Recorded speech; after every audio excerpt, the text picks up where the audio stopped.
ಈಗ ಒಂದಲ್ಲ ಎರಡಲ್ಲ ಟ್ರಿಬಲ್ ಟೆನ್ಷನ್ ಶುರುವಾಗಿದೆ. ಆಗಲೇ ಹೇಳ್ತಿದ್ದೆ ನಿಮಗೆ, ಪ್ರದೋಷ್ನಿಂದ ಈ ಮಾಫಿ ಸಾಕ್ಷಿಯ ಆಟ ಶುರುವಾಗಿದೆ. ಇದರ ಜೊತೆಗೆ ಮತ್ತೆರಡು ಧ್ವನಿ ಈಗ ಜೋಡಣೆಯಾಗಿದೆ.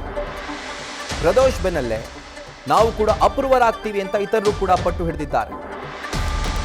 ಇತರೆ ಸದಸ್ಯರು ಈಗ ಮಾಫಿ ರಾಗ ಹಾಡ್ತಿದ್ದಾರೆ. ವಿನಯ್, ರವಿಶಂಕರ್ ಕೂಡ ಅಪ್ರೂವರಾಗೋಕೆ ಸಜ್ಜಾಗಿದ್ದಾರೆ. ಈಗ ಆರೋಪಿ ನಟ ದರ್ಶನ್ಗೆ ಜೊತೆಗಾರರೇ ದುಶ್ಮನ್ಗಳಾಗಿರುವಂಥದ್ದು. ಸೊ ಈ ಒಂದು ಸಂಖ್ಯೆ ಮುಂದಿನ ದಿನಗಳಲ್ಲಿ ಇನ್ನಷ್ಟು ಜಾಸ್ತಿ ಆದರೂ ಕೂಡ ಅಚ್ಚರಿ ಇಲ್ಲ.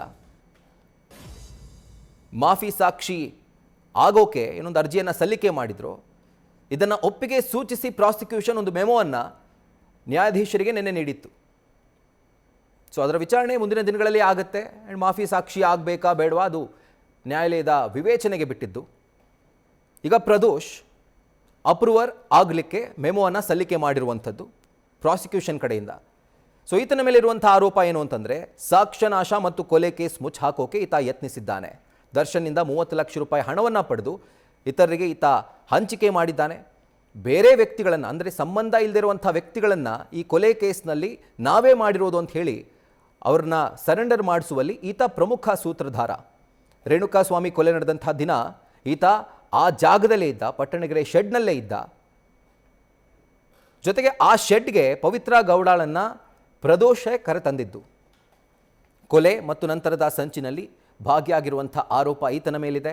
IPC ಸೆಕ್ಷನ್ 302 ಅಥವಾ BNSನಲ್ಲಿ 103ರ ಅಡಿಯಲ್ಲಿ ಪ್ರದೋಷ್ ವಿರುದ್ಧ ಈ ರೀತಿಯಾದಂಥ ಚಾರ್ಜಸ್ಸನ್ನು ಹೇರಲಾಗಿದೆ. ಸೊ ಇವಿಷ್ಟು ಪ್ರದೋಷ್ ಮೇಲೆ ಇರುವಂಥ ಒಂದು ಆರೋಪ. ಸೊ ಮಾಫಿ ಸಾಕ್ಷಿ ಆಗಲಿಕ್ಕೆ ಈಗಾಗಲೇ ಪ್ರಾಸಿಕ್ಯೂಷನ್ ಕೂಡ ಒಪ್ಪಿಗೆ ಸೂಚಿಸಿರುವಂಥದ್ದು. ಇದರ ಬೆನ್ನಲ್ಲೇ ವಿನಯ್ ಕೂಡ ನಾನು ಮಾಫಿ ಸಾಕ್ಷಿ ಆಗ್ತೀನಿ ಅಂತ ಮುಂದೆ ಬಂದಿದ್ದಾನಂತೆ. ರೇಣುಕಾಸ್ವಾಮಿ ಹತ್ಯೆ ಮತ್ತು ಸಾಕ್ಷ್ಯನಾಶದಲ್ಲಿ ಈತ ಭಾಗಿಯಾಗಿದ್ದ. ಕೊಲೆ ನಡೆದಂಥ ಸ್ಥಳ ಪಟ್ಟಣಗೆರೆ ಶೆಡ್ ಏನಿದೆ, ಈತ ಅದನ್ನು ನೋಡ್ಕೊಳ್ತಾ ಇದ್ದ. ಈತನ ಸಂಬಂಧಿಕರದ್ದದು. ವಿನಯ್ ವಿರುದ್ಧ ರೇಣುಕಾಸ್ವಾಮಿ ಮೇಲೆ ಹಲ್ಲೆಗೈದಂಥ ಆರೋಪ ಕೂಡ ಇದೆ.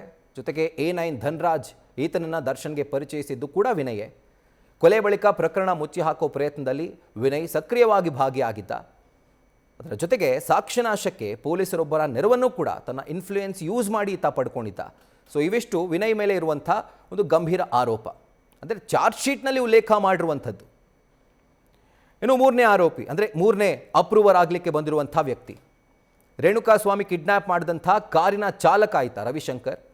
ರೇಣುಕಾಸ್ವಾಮಿಯನ್ನು ಕಿಡ್ನ್ಯಾಪ್ ಮಾಡಿ ಚಿತ್ರದುರ್ಗದಿಂದ ಬೆಂಗಳೂರಿನ RR ನಗರದ ಪಟ್ಟಣಗೆರೆ ಶೆಡ್ಗೆ ಈತ ಕರ್ಕೊಂಡು ಬಂದಿದ್ದ.